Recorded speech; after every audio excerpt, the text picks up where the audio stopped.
Introduction. The Diamond Necklace is a short story written by Guy de Maupassant in 1907. In the story, the focus is on a lady known as Mathilde, who was married to Loisel, an employee at the Ministry of Public Instruction.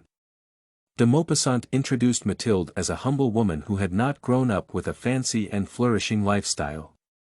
In the book, the author says that she was distressed at the poverty of her dwelling, at the bareness of her walls, at the shabby chairs, the ugliness of the curtains. The purpose of this paper is to discuss what happened to Mathilde in the story, why it happened and how it could be different. Main body.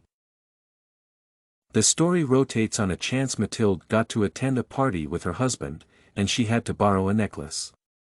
When the event was underway, she lost the necklace that her friend Forestier had lent to her. The couple spent more than 10 years paying debts they had borrowed to pay the necklace for 40,000 francs only to find it was worth 500 francs. Despite Mathilde having gotten the chance to explore the outside life, which she was not used to, the event gave her an adverse experience that left a notable change in her life together with her husband.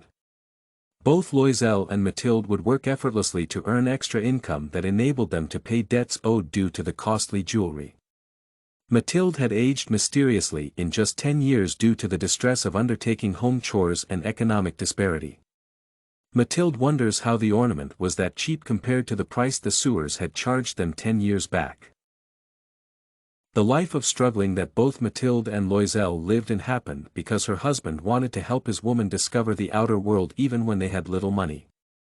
Additionally, the horrible lifestyle happened because the couple had borrowed the necklace from their friend and failed to reveal that it was lost. Mathilde did not consider engaging her husband in solving the problem by telling the truth. It could have been different if Mathilde and Loisel had not attended the ball at first. Additionally, if the two had chosen to tell the truth, they could have lived a life without a major economic crisis. The tribulations they had were caused by a random decision to conceal the truth by substituting the necklace with another one. Furthermore, if Mathilde had been keen and careful enough, she may not have lost the necklace, hence, avoiding the problems that came later.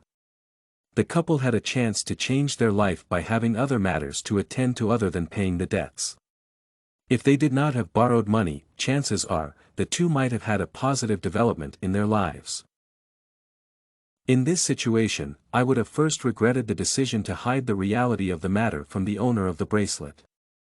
Additionally, I would request Forestier to offer the chain to me so that I can resell it to other interested persons and use that money to buy a cheaper one and make life to be normal. However, that would depend on whether or not Forestier agreed with the request and if the necklace would be significantly valuable in the market. Conclusion. My preferences regarding drama are all about incidences that reveal strange and eye-opening contexts. I usually prefer texts that probe me towards thinking critically, more so, where the characters are presented torn between dilemmas. Such texts like Diamond Necklace serve as a major booster towards improving the cognitive ability of readers. Therefore, I encourage other people to read the story among others so that they have a revelation of contemporary life issues in the world. This and many other essays are available at studycorgi.com.